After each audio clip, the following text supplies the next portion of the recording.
Prior to joining the Nicholas Institute at Duke University, Dr. Elizabeth Losos was CEO of the Organization for Tropical Studies.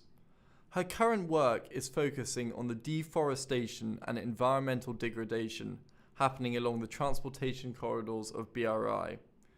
She is looking at the ways in which initial assessment before the point of implementation can really help to minimize the environmental and ecological damage along these corridors.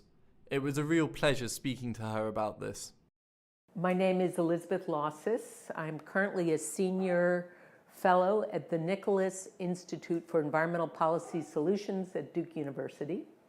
And currently my focus is trying to understand the environmental impacts from infrastructure, particularly along the Belt and Road, and try to develop solutions to minimize those negative impacts and maximize the positive environmental and secondarily social impacts of infrastructure. And I've enjoyed reading some of your research on the environmental aspects of the Belt and Road Initiative.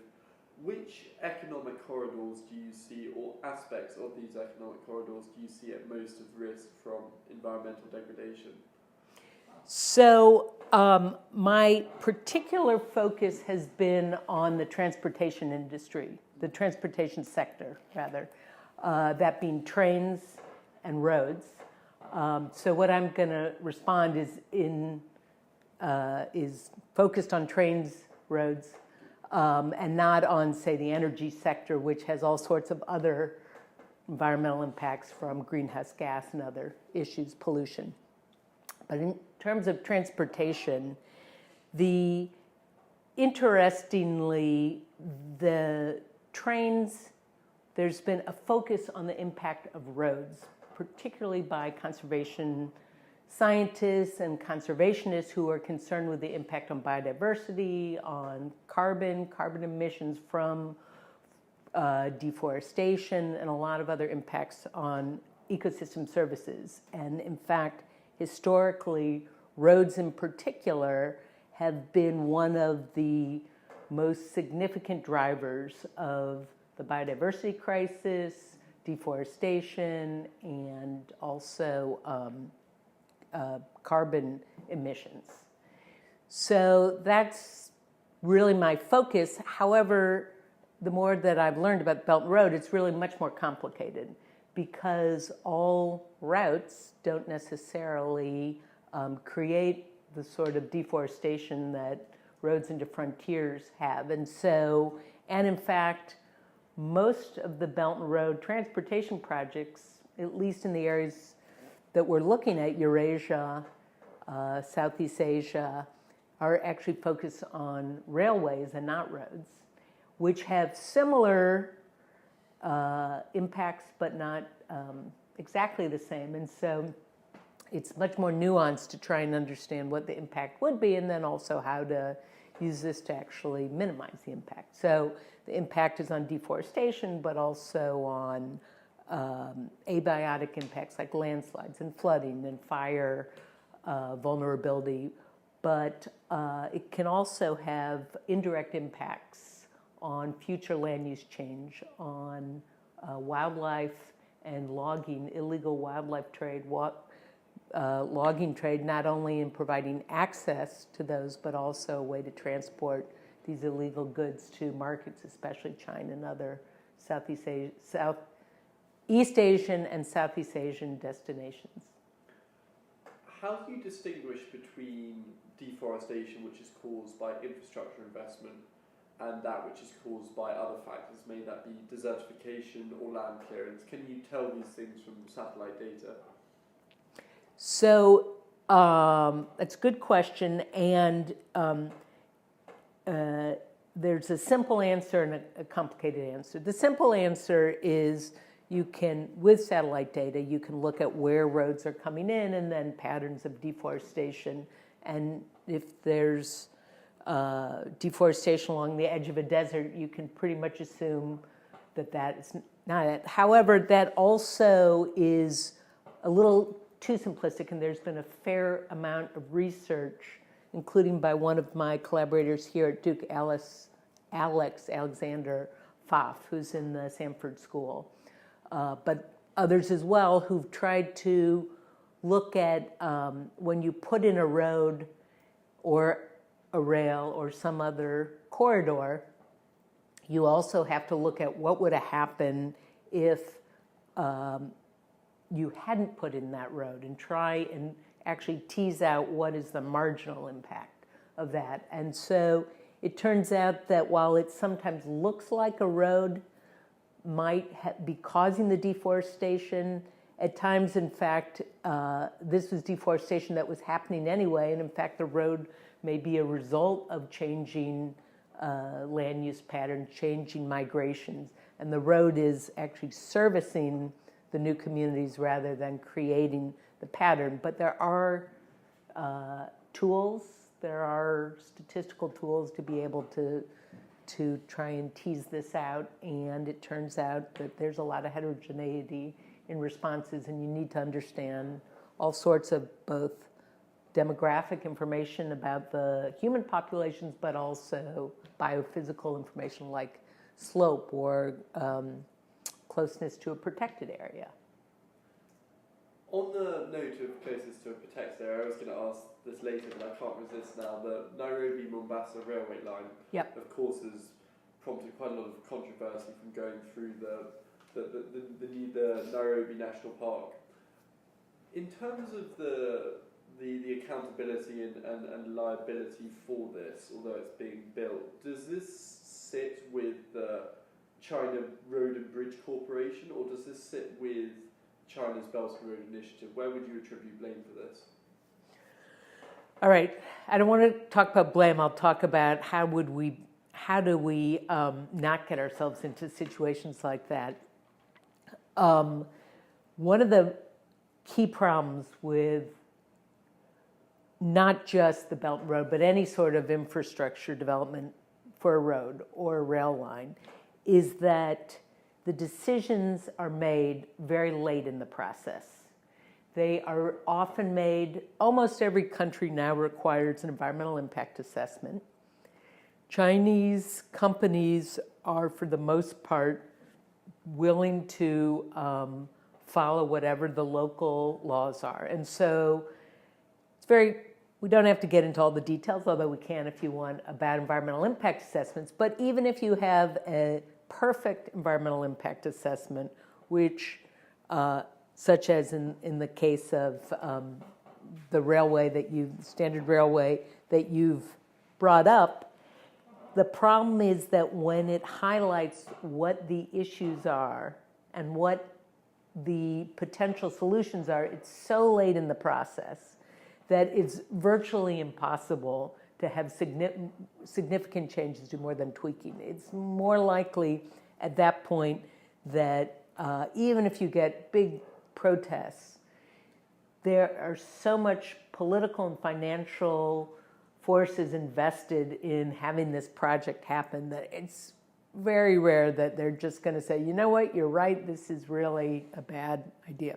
So what it needs to happen is that this be pushed way up in the planning process before projects are actually started. And there are potential tools for that. There's a series of different types of environmental assessments. There's a strategic environmental assessment, which is done at the policy or the program or the planning, not the individual project level. There are regional assessments, cumulative assessments. There are all sort of different flavors of assessments that are done early on. So one of the things that my colleagues and I have really been trying to think about is, so there are lots of worries about the Belt and Road and the magnitude, but there are also some possible silver linings in having bodies, entire governments, entire civil society, big agencies like the World Bank start thinking in terms of these large trade corridors, which really are more consistent with the scale of the impact of environmental impacts that these corridors are having. And if the Belt and Road could adopt because they've said it's going to be a green belt road. The President Xi has consistently and increasingly pledged that this is going to be a green belt road. So if they could adopt what we're calling, it could be called anything you want, but a BRI corridor environmental assessment that is done before it gets to the individual SOEs or even to the country level. And this would need to bring in not just China, but also the affected countries to really think through, because they know what the ultimate trade goals are. They know the hubs. They know where lines are already. They know largely what they're trying to economically get out of it. Take a look at what the environmental and social risks are from the beginning and put that in, and then you're not blaming individual corporations, which are really never going to be responding to the kind of concerns that they have a different profit incentive. They will only be responding to, essentially, if it's an SOE, their government and the government strategy, but also their financial backers, which are likely the Chinese policy banks, but also other factors, or also the Chinese insurance entity, Sinosure. And so that's in a nutshell. Thank you. How do you make sure that the important work that you're doing and people thinking about these big issues in regions outside of China, how do you make sure this is communicated to the actors in China who are making these issues? Yeah, that's what we're trying to figure out right now. We're trying to, we're just coming out with a policy working paper that the World Bank has funded and published. And then we're going to have a series of smaller, blogs and little, including what I shared with you, and I'm happy to send the policy paper, which is it's been approved, but I don't know what the exact final version is. But we're also going for two other approaches. One is that we are trying to establish what we're calling a gateway for sustainable infrastructure, which is a collaborative of institutions around the world, including in China, that have the data and the expertise and the interest in using what essentially the information and expertise is available to do what I said. The problem is that the people in the decision-making positions, many of them don't know that it exists. Maybe even if they did, the question is, would they care?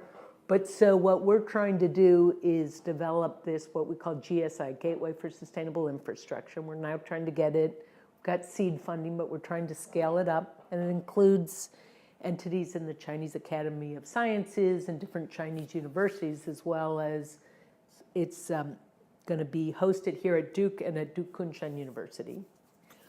But it has 4 pillars. The first pillar is the data portal with mostly geospatial data, environmental, social, economic, that is available around the world, legal data.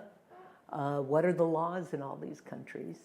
The second portal is on analysis, where it takes this data but then uses the expertise that's available globally to actually say, well, what does the data mean? For example, this question that you asked earlier, how do we know if a rail line or a road line is actually causing deforestation? I mean, you see the data, it looks like it, but often you need experts to say this is what this means, or bring different types of data together.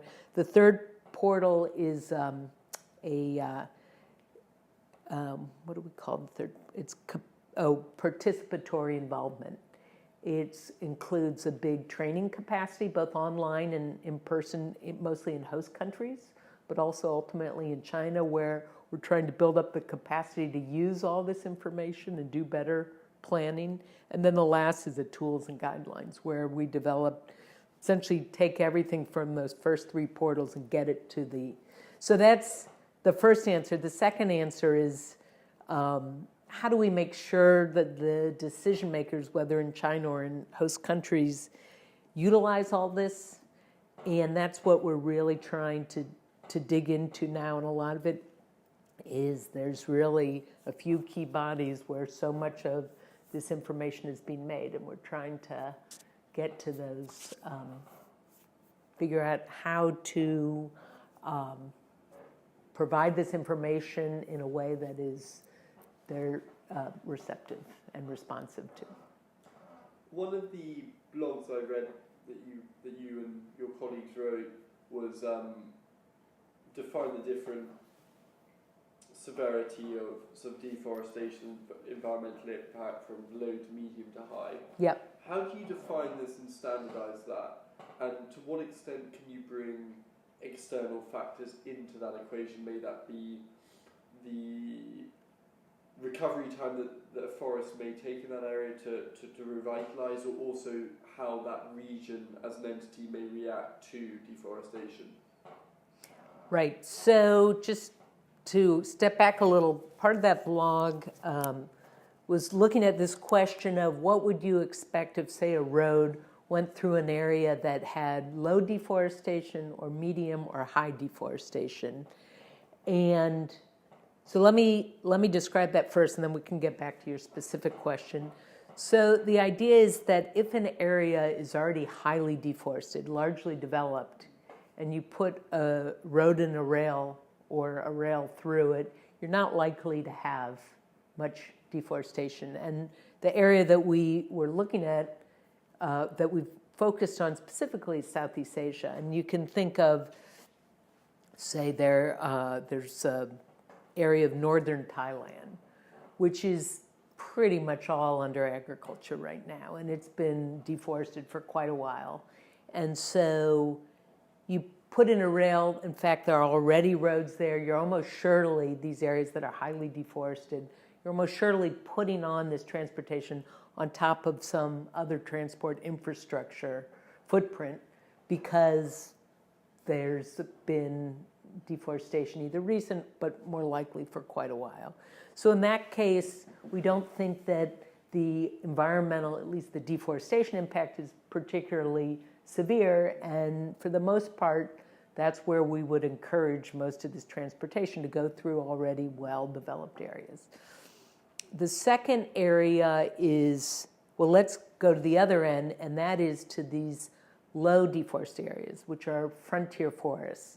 And a lot of the work, what people mostly think about is the Amazon.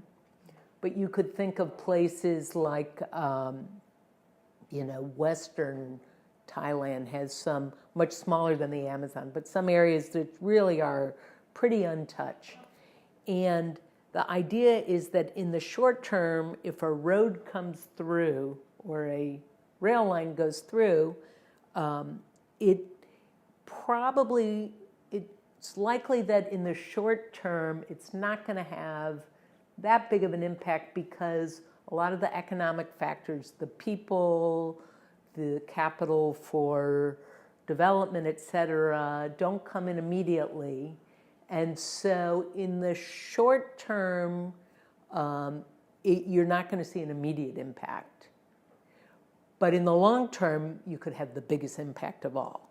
And so a lot of that depends on what happens at the same time you put that road. For example, if you, at the same time you put in that road, you put in national parks, protected areas right along it, you might be able to put in the policies that protect that area at the point you're doing that. And another thing to think about is one of the reasons why these frontiers are so vulnerable is because they provide access. But the difference between, say, a high-speed rail and a undivided highway is quite different, because a high-speed rail or a regular rail, for the most part, only has access at stations. And so you're not necessarily creating the same impact as a road, where at any point you can just, settle and develop a little store or a field or whatever. It's complicated because the real big high-speed rails also typically have a road going along it because they need maintenance. So it's not It's not an either or. It gets complicated. The third situation is medium deforestation, where there's some light deforestation that has already occurred. And in many ways, in an immediate sense, those are the most likely to create increased deforestation in the immediate terms, and also they're probably the hardest to control, because by that point, some of the solutions, some of the economic solutions, or solutions such as adding a protected area, it's almost too late, because there's been a lot of development in a place like Laos, where there's this big new railway that the Chinese are building right now, is probably a good example of that. I'm not sure it's something that you've looked at, but telecommunications and also digital infrastructure is something that's being developed along various economic corridors. CPEC is a good example with fibre optic cables. How does the environmental impact differ with these types of infrastructure? So I haven't looked at that directly, but I would speculate, and this is really without any sort of deep evidence behind it, that there's a form of infrastructure called linear infrastructure. And that would be a road or rail, but also a pipeline or a canal. And at some level, cable or fiber optics is like that, where it's a linear project. They're digging and they're burying fiber optics. And so what that does is that creates all sorts of sort of knock-on effects. So a rail with fencing might be a barrier to wildlife, or it might create a pathway that drives wildlife down that, or it could create changes to the physical space such that you get landslides or flooding, etc. And of course, these indirect effects, which I mentioned, which is changing land use and bringing in new settlements, etc. All that said, unless there are roads that accompany this fiber optics, access roads, maintenance roads that are permanent enough and significant enough to also serve as a conduit for people, or have big fences that might be barriers, my guess is that these impacts will be much smaller than, say, divided highways or railways, and ephemeral, because most of these areas are probably going to be left to regenerate if they're cut up. So it'll kind of depend on what infrastructure is left to accompany this after, but for the most part, it should be much less significant. If we could go to the fundamentals, as you mentioned earlier, Xi Jinping has stated that he wants the Silk Road, China's Silk Road, to be an environmentally friendly one. He's also stated that the Belt and Road is about connectivity, cooperation, the construction of economic corridors. Do you also, or could you bring into question that the Belt and Road Initiative is about the construction of these economic corridors? Say that question again, I don't quite follow. Sure. So, at the moment, from the implementation on the ground, a lot of what we've seen hasn't been environmentally friendly, may that be with the Nairobi National Park or some of the other developments in East Africa and also in Southeast Asia and Laos. They haven't been environmentally friendly, which contradicts Xi Jinping's statements about the new Silk Roads being environmentally friendly. He's also stated that this project, the Belt and Road Initiative, is about connectivity through creating economic corridors, may that be transcontinental rails or new land bridges. Do you think that this is the main purpose of the Belt and Road Initiative, that it's about the construction of these long economic corridors, or not? Now, I know that doesn't necessarily make a difference to what you're looking at in general, but do you see that as being the focus, if it's not something that... Yeah, so it's definitely a focus. It's a very significant focus. I think the beauty of Belt and Road is that it is amorphous. it has many drivers and many parties, and they purposely left it vague so that you can drive many trucks through it, so to speak. There are clearly, it has two big drivers. Economic, which very much does have to do with these trade corridors, and which has to do with the oversupply of labor, the oversupply of certain markets like steel and coal plants, et cetera. It is economic in wanting to find employment for young Chinese men, finding new consumers for Chinese products, finding new resources to bring back. All of those are drivers of this, and while they don't all require transportation corridors, many of them do, and so it's very clear that that's a big part of it. But the other part is geopolitical, and that has to do with the soft power, that has to do with the relationships, the not recognizing Taiwan as an independent country. There's all sorts of elements, and ultimately this idea of a green belt and road, to the extent that it has any leverage, falls under the geopolitical, not under the economic. And so the degree to which there are pressures, global pressures for China to be a positive force, because they've got so much bad press from all the debt burden issues and the social impacts and the environmental impacts, that's diminishing the positive they're getting from the geopolitical piece. And so at the end of the day, if the geopolitical trumps the economic, then that's good for the environment. If the economic trumps the geopolitical, then as much as Xi Jinping says, it's really going to be mostly rhetoric without implementation down the line. That's a very good way of looking at it. And as a final question, if you were going to summarize the Belt and Road Initiative in one word, and if possible also one image, what would those be to you? What would I like it to be, or what do I think it is? Take it either way you would like. Well, I'll give you two words: marketing campaign. That's ultimately what it is.